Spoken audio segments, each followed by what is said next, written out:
प्रधानमंत्री की हरी झंडी दिखाने के बाद इस वक्त देश में 3000 से ज्यादा वैक्सीनेशन केंद्रों पर कोरोना का टीका लगाया जा रहा है। जोर शोर से लोग वहां पहुंच रहे हैं। पहले चरण में स्वास्थ्य कर्मियों को टीका लग रहा है। जबरदस्त उत्साह की तस्वीरें हमने आपको दिखाई। इस वक्त हमारे साथ एक बहुत खास मेहमान है, डॉक्टर के विजय राघवन, जो कि केंद्र सरकार के प्रमुख वैज्ञानिक सलाहकार हैं। डॉक्टर साहब, सबसे पहले तो आपको बहुत बहुत बधाई, क्योंकि इस पूरे अभियान में आपका भी एक बहुत अभिन्न रोल रहा है। सबसे पहले आपसे ये पूछना चाहूंगा, आप निगाह भी रख रहे होंगे पूरी प्रोसेस पर, किस किस्म के समाचार आपको मिल रहे हैं? वैक्सीन रोल आउट कैसा चल रहा है? पहले बधाई देनी चाहिए हमारे स्वास्थ्य कर्मचारियों, फ्रंटलाइन वर्कर को, क्योंकि उन्होंने वो लोग हमें रक्षा करते हैं और उनको जब टीका मिलती है हम भी सुरक्षित होते हैं। अभी पूरा रोल आउट शुरू हुआ है आज, और जैसे आपको मालूम है 3000 से ज़्यादा केंद्र हैं, और इन 3000 के ज़्यादा केंद्र में स्वास्थ्य कर्मचारियों, फ्रंटलाइन वर्कर्स को मिल रही है। और इसको ये प्रोग्राम ख़त्म होने के बाद हमारे प्रायोरिटी ग्रुप से 50 साल के ऊपर के लोग, तो वो 30 करोड़ होंगे। तो ये दुनिया की सबसे बड़ी वैक्सीनेशन प्रोग्राम होगी, ये पहले फेज में भी। सर, अगर आपके लिए पॉसिबल हो ये बता पाना, क्या कोई टाइम स्पैन है फेज वाइज? जैसे पहले चरण में स्वास्थ्य कर्मी 1 करोड़ के लगभग, उसके बाद फ्रंट लाइन वर्कर्स 2 करोड़ के लगभग, तो हमने क्या एस्टिमेट लगाया है, कितना वक्त लगेगा एक एक चरण को पूरा करने में? इसको इस तरह से देखने चाहिए हमें कि 3 चीजें इसमें हैं: मैन्युफैक्चरिंग कैपेसिटी, डिस्ट्रीब्यूशन नेटवर्क, और पूरी तरह से वैक्सीनेशन करना, और ये फीडबैक वापस जाना। ये आज ही शुरू हुआ है। अभी हमारा पूरा कोविन प्लेटफॉर्म से, पूरा ट्रायल रन से ये मालूम हो गया है कि कैसे इसको ठीक करना है। वो शुरुआत ठीक हुई है।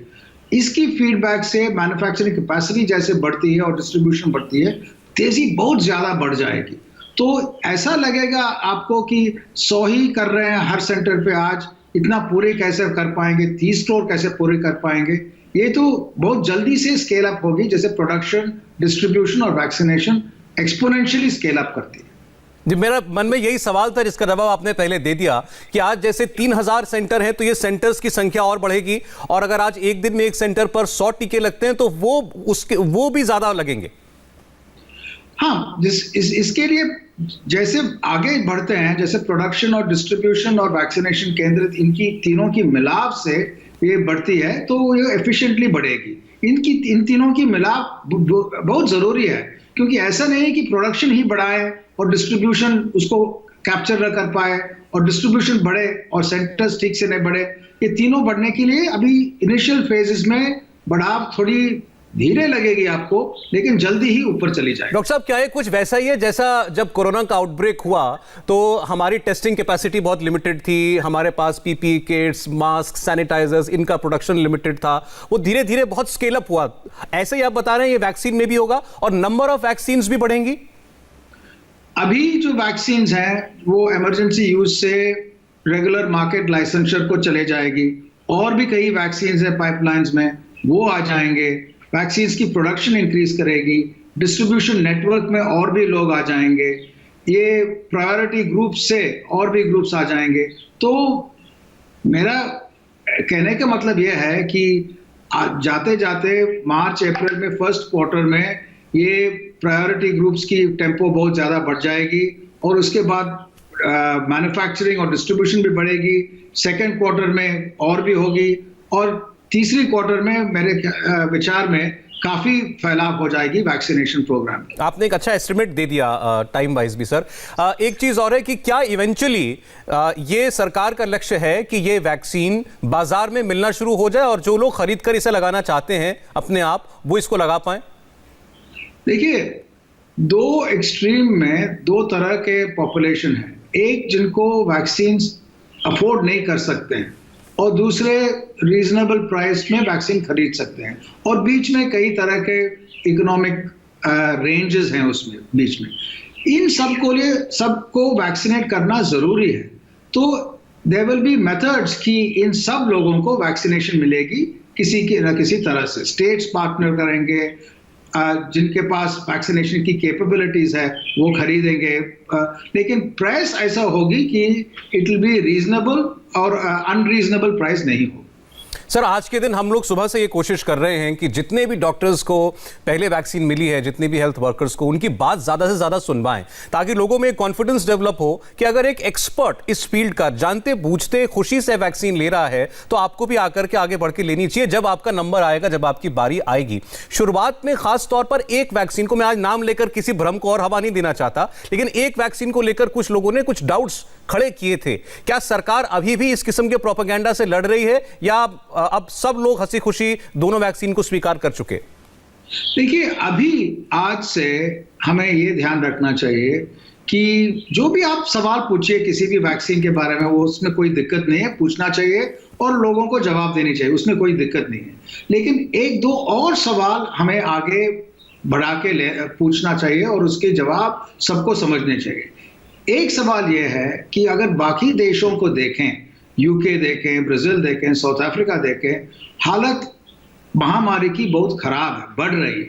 इसीलिए वैक्सीन और वैक्सीनेशन जल्दी करना जरूरी है।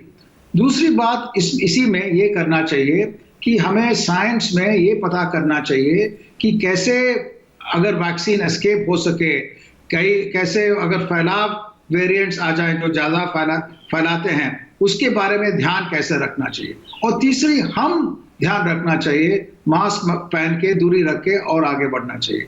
तो ये बड़ी पिक्चर पूरी तरह से हमें देखना चाहिए। हर कंपोनेंट इंपॉर्टेंट है, लेकिन पूरी पिक्चर भी देखनी चाहिए। ठीक है सर, अगर एक एक करके चलें। पहली बात, वैक्सीन पूरी तरीके से सेफ है, कोई मेजर साइड इफेक्ट्स नहीं है। आपको आधा घंटा वैक्सीनेशन सेंटर पर ही ऑब्जर्वेशन में रखा जाता है, उसके बाद भी टीम्स आपके कांटेक्ट में रहती हैं अगर आपको कोई तकलीफ हो, जो अमूमन होनी नहीं चाहिए। उसके बाद अगर एक व्यक्ति को वैक्सीन का पहला टीका लग गया तो क्या वो अपने आप को सुरक्षित समझे? पहला टीका के लगने के बाद आपका इम्यून रिस्पॉन्स कुछ ही दिनों में शुरू होती है और कई हफ्तों लेती है बढ़ने के लिए।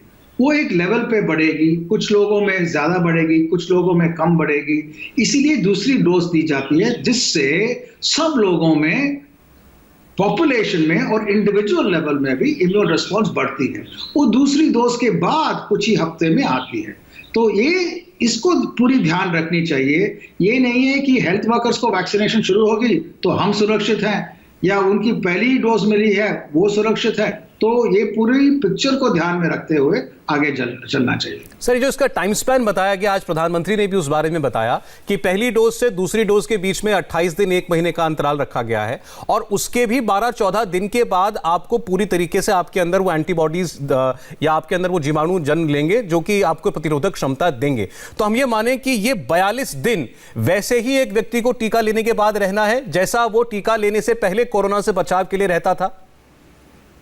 हाँ, बिल्कुल ध्यान रखना चाहिए, क्योंकि वो टाइम लगती है वैक्सीन को इफेक्टिव होने के लिए, इसमें कोई शक नहीं है। साथ में और लोगों जो हैं, जो उनके साथ मिलते जुलते हैं, जो जिनको वैक्सीनेशन की प्रायोरिटी ग्रुप्स अभी नहीं है, वो तो हमेशा ध्यान रखना चाहिए जब तक उनकी टर्न भी आए और वो भी वैक्सीनेट हो जाए। सर, क्या भारत की कैपेसिटी इतनी है कि हम अपनी आबादी को तो वैक्सीन दें ही, इसके अलावा विदेशों को भी ये निर्यात कर सकें, उनकी सहायता कर सकें? और क्या ऐसी रिक्वेस्ट है भारत सरकार के पास? देखिए, कई सालों से, अभी से नहीं, बहुत सालों से भारत के वैक्सीन मैन्युफैक्चरर्स ना सिर्फ भारत को वैक्सीन प्रोवाइड करते हैं चाइल्डहुड इम्यूनाइजेशन में, लेकिन सारी दुनिया को प्रोवाइड करते हैं। सारी दुनिया में हर बच्चा जो यूनिसेफ के वैक्सीनेशन प्रोग्राम में वैक्सीन लेते हैं, वो 3 में से 2 वैक्सीन भारत में बनते हैं। साथ में भारत अफ्रीका में, एशिया में, बाकी जगह में कई वैक्सीन एक्सपोर्ट किए हैं। तो भारत का पूरा ट्रेडिशन है कि पूरी दुनिया की जिम्मेदारी भी ले, अपनी भी वैक्सीनेशन करे, और इस समय भी वो फर्क नहीं होगी। वो हमारी मैन्युफैक्चरिंग कैपेसिटी, हमारे कंपनीज की जैसे बढ़ते हैं और भी वैक्सीन आ रहे हैं, इसमें पूरी क्षमता है। डॉक्टर राघवन, बहुत बहुत शुक्रिया, धन्यवाद आपका आज इस महत्वपूर्ण दिन पर हमारे साथ बात करने के लिए और इस ऐतिहासिक दिन का गवाह बनने के लिए भी, और आपका योगदान भी हम याद रखेंगे इस पूरी प्रक्रिया में। बहुत बहुत शुक्रिया। Thank you. डॉक्टर के राघवन थे, जो कि